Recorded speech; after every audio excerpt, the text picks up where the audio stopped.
On the agenda tonight, we're going back to 2017. We're going to be taking a look at Liam Gallagher, and he's going to be performing For What It's Worth.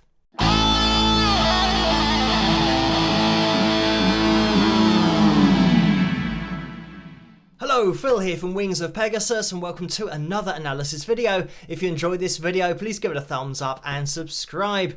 So I've been asked to take a look at Liam's voice with regard to For What It's Worth and whether it's had pitch correction or auto-tune applied to it. Now, interestingly, we're going to be taking a look at a live video to see whether it is actually live or whether it's been post-processed and all that kind of stuff. We're going to be comparing it to another live performance, and then comparing Liam's voice just in general to the 90s when Oasis were huge, and he had a very particular, and still does have a very particular vocal style. So as always, there's going to be links in the description below for the performances because I am going to be jumping into these. So click on those links to watch them the whole way through without me interrupting them, and to have it unblurred because I've blurred them just because sometimes the video portion of these videos gets blocked even though the audio's fine. So just to make sure that we can listen to it and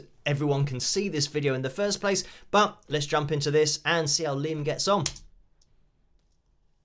In my defense, all my intentions were good, and heaven holds a place somewhere for the misunderstood.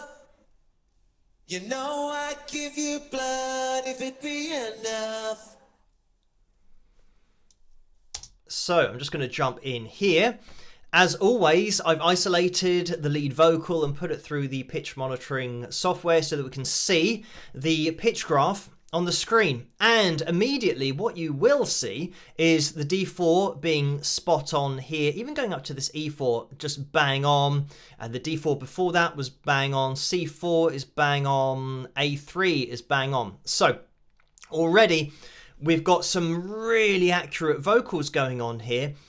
And the interesting thing about isolating vocals and the analysis videos that we've done is that an almost byproduct of it, or an unexpected result from it, is that you can now hear when a voice has been either auto-tuned or pitch corrected. And I mean, it's great that we can now look at it objectively and see on the screen that notes are getting snapped 2 lines at 440 hertz, tuning equal temperament. And normally, with all of the instruments going on, you might not be able to spot it, but I mean, as soon as I heard this performance, I could tell that this wasn't really Liam's voice. And everyone who was in the UK in the 90s will know Liam Gallagher's voice really well, because it's one of those voices that is so expressive that once you start taking out the expression and making the note more important than what Liam's actually singing and the meaning behind it and his emotion, that's when it starts to sound a bit weird. It's like a computer version of Liam's voice, which is unfortunately exactly what it is.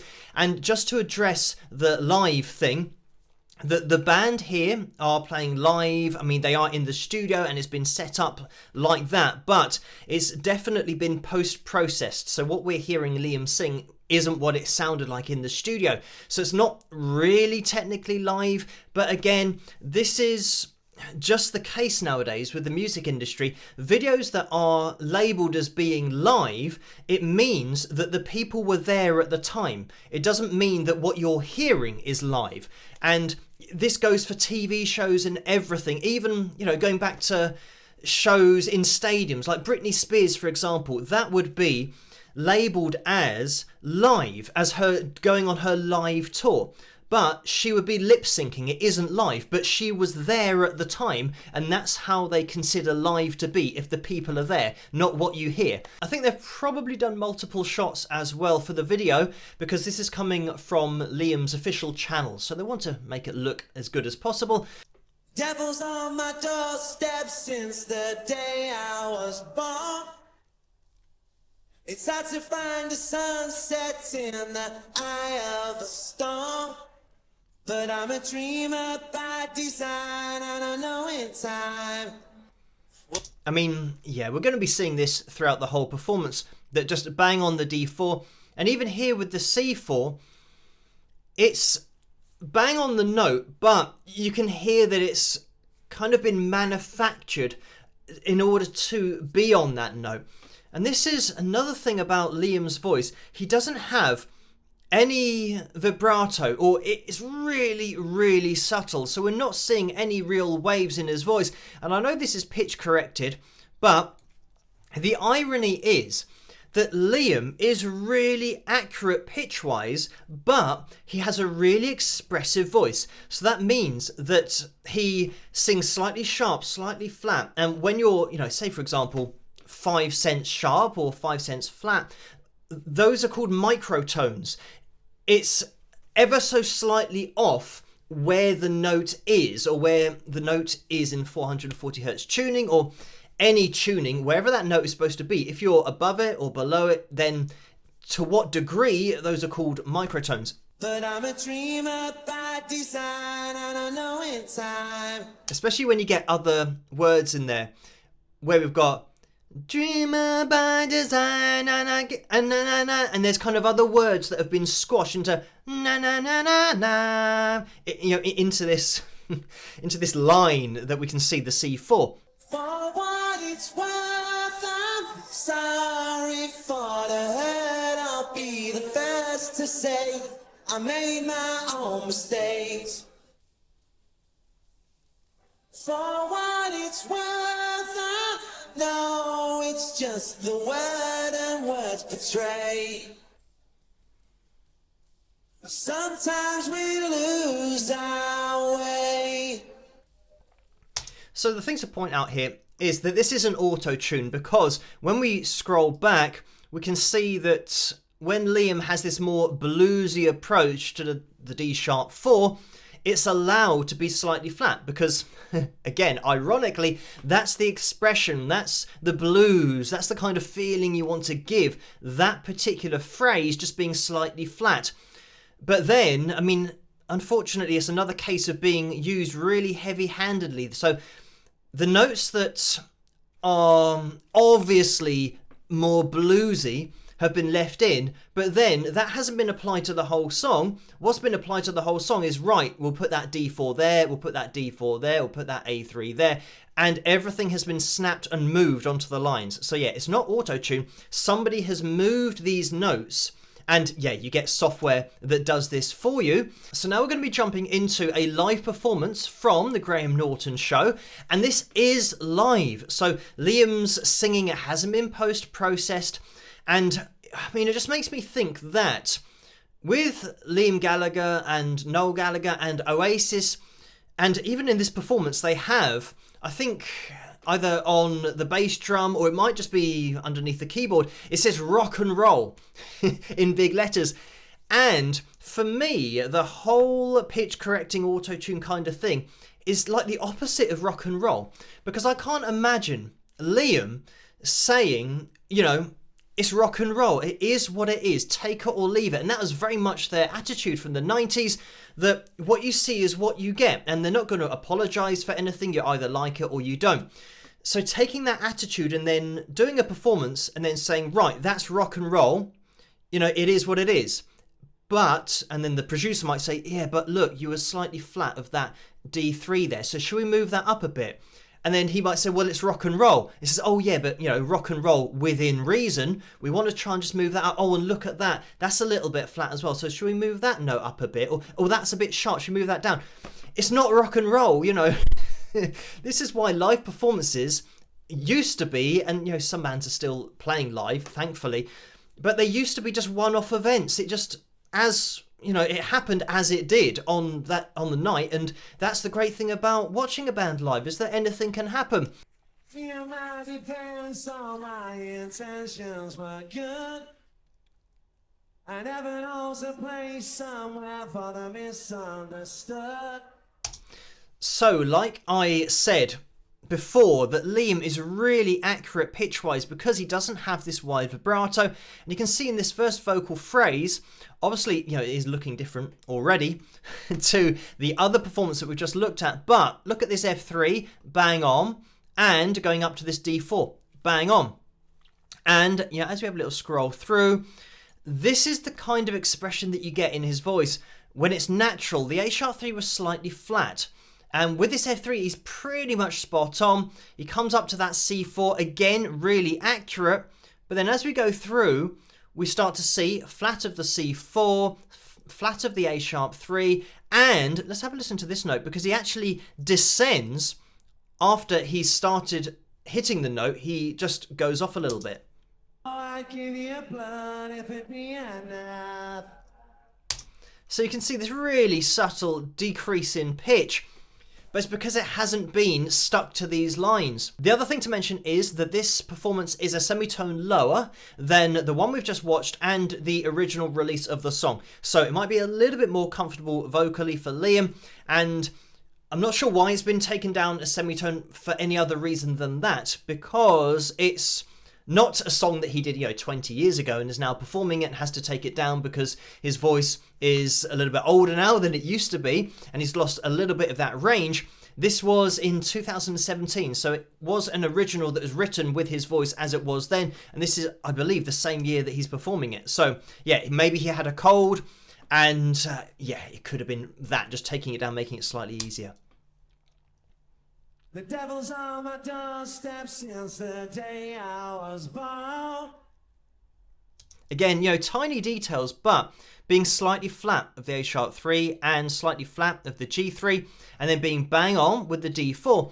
And when I'm saying flat, again, it's not an insult. A lot of people seem to pair it with that. I'm literally talking that the note is slightly flat of the note as it's tuned at 440 hertz, and being sharp is when it's slightly higher than the note. So those are the two terms, flat and sharp. So flat isn't an insult, it's literally a descriptive word of where the note is.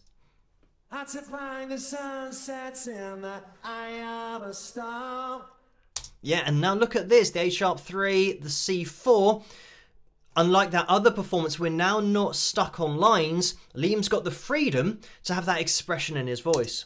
But I'm a dreamer by design. And then he's bang on. And I know in time we'll put this behind. And then the violin takes over there. So just taking this back, again, he's got these periods where we get this expression in his voice, but then he locks in with his pitch, actually ascends to the A sharp 3, and then this G3, again, bang on. And you can see that there is a little bit of vibrato. It's really subtle, but you can just see those little wobbles in there. And we did actually have this vibrato that then turned into the isolating software thinking the violin was still the voice.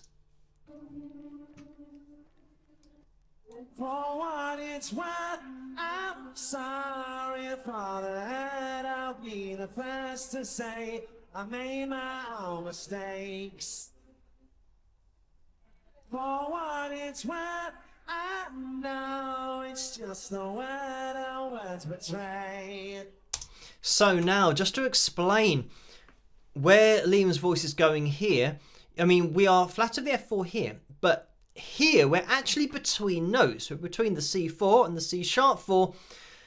So when we're talking about microtones, we're pretty much perfectly between notes. The kind of trained voice. We're not listening to that. That's definitely not Liam Gallagher. And he will say that he doesn't have a trained voice, because that's the opposite of what he does and what he did back in the 90s. It's all about the attitude and the expressiveness of the vocal rather than thinking about the vocal technique while you're singing. So this is why now, when we're hearing it live, we're getting these notes that are happening, almost between notes, because it's been given the freedom to go there. I'm just going to jump into that first performance again, because I want to point out that this sounds like almost a Beatles tribute song because of the changes we've got going on, and link in the description below to hear this song with all the instrumentation, but I have brought it back in so we can have a listen. The first bird to fly gets all the arrows. And I mean, these changes, you'll hear it throughout the whole composition, but these changes are so Beatles.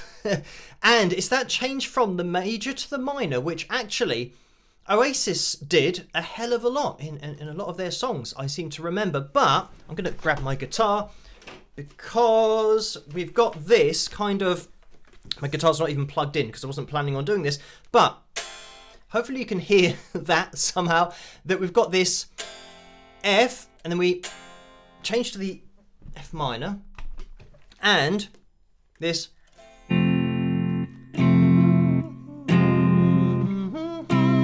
So, in my life, I love you more.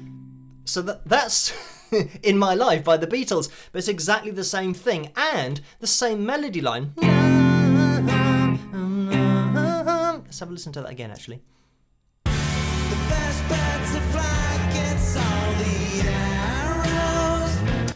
Yeah, so, I mean, that's what I mean. It is almost like a tribute. And, you know, with Oasis, where we had, like, probably the wrong key, but don't look back in anger, don't look back in anger. There's that change there. There's have the world away, have the world away. So, I mean, those are two Oasis songs with that same change in there. And I haven't read up about this song and whether it's been written in that way, but it might well have been a tribute, certainly, with these chord changes. It's more than a tip of the hat. I mean, that is literally a copy and paste from In My Life. But it's just interesting. I think a lot of people, if they listen to this song, they'll be able to draw those parallels with those chord progressions. Just to finish with, we're going to be taking a look at Liam's isolated vocal from Wonderwall, one of their monster hits here in the UK. I'm not sure how big they were over in the USA. I know that we do get quite a few viewers from over there, so I'll have to look into that. But this is just to compare his voice to that pitch corrected version, and how we know back in the 90s in the studio, obviously they would have spent a lot of time on this vocal, getting it, you know, as close as they could do, but still to see how his voice was, because this was recorded before auto-tune and pitch correction became an industry standard. So let's have a listen. Today is gonna be the day that they're gonna throw it back to you. I mean, straight away you can see that we're slightly sharp of the B3. By now you should have somehow realized what you gotta do. And we still maintain this approach of being sharp. And as we've said in other videos, when you're sharp of the note, it just stands out a little bit more. It's a little bit more kind of in your face. I don't believe that anybody feels the way I do. And listen to that belted in chest voice, that F sharp 4. Again, you know, we're not directly on the notes. And this is the point that Wonderwall, I mean, it's got to be one of the most busked songs ever because, you know, it's relatively straightforward to play, but it's so melodic. Listening to this isolated vocal, when you take it away from the backing, you realise that actually he's not hitting the notes. I mean, he's flat here of the C sharp 4. He's not hitting the notes dead on. But when you listen to the song as it is, it sounds spot on. It sounds great. And that's the point, that this is what we've moved away from. Getting a really great vocal performance that has lots of emotion and expression in the voice. And Liam's a great example of that. This has been taken out of the modern day music industry, because this song, you cannot say that this song didn't do very well because he didn't quite hit the notes. People aren't thinking about that. So it doesn't make any sense to start releasing music in that way, to think about this graph first and make sure everything's hitting the line and then giving it to people to listen to. So yeah, it's amazing just to see a song that was so huge be, you know, quite inaccurate vocally, but that's the point. That's the expression. About you now. I'm going to make this actually full screen so that you guys can see it a little bit more clearly. There we go. Backbeat, the word is on the street that the fire in your heart is out. I'm sure. And there we had, you know, bang on that A3. Like I said, Liam's got a really accurate voice. You've heard it all before, but you never really had a doubt. I don't believe that anybody feels the way I do about you now. We'll keep on listening. And all the roads we have to walk are winding. I mean, this is great because these are more kind of held notes. So we're flat of the A3. Again, when you hear the song, you don't notice that it's flat, and then it's flat of the B3, flat of the B3 again, slightly flat going up to the A3. We actually go sharp for a little bit on this A3, and then, you know, we're actually flat on the F sharp 3. But you can see how he's just reining it in. So by the time we get to that last line, or the last note on the F sharp 3, he's bang on. And all the lights that lead us there are blinding. And it's great because you hear in his voice, because it's allowed to go where it wants to go, you can just disregard all of this information because it doesn't matter where the notes are. You're listening to the story of the song and his voice and how he's expressing the notes that he's singing, regardless of where those notes actually sit on this graph. But anyway, it just goes to show that when you're looking at an isolated vocal of a song where they spent a hell of a lot of time in the studio in controlled conditions trying to hit the notes as accurately as possible, the expression was always left in. And this is why these songs were such huge hits and literally took over the music industry at that particular time. So anyway, in short, going back to that original request for this video, that live version of the performance has been pitch corrected. So whether you want to call that live or not, and whether edited songs should be counted as being live, obviously that's a subjective opinion. I know that back in the day, live was live. It meant that what you were hearing was actually being produced at what you were looking at. But we know now that that's not the case anymore in the modern day music industry. But anyway, thank you guys for this suggestion and request to look at Liam Gallagher tonight. And let me know in that comment section below if you've got any more suggestions, if you want any more investigations, looking into live performances, whether they're actually live or not, then just let me know. If you did enjoy this video, please give it a thumbs up and subscribe, and I'll catch you guys at the next one. Rock.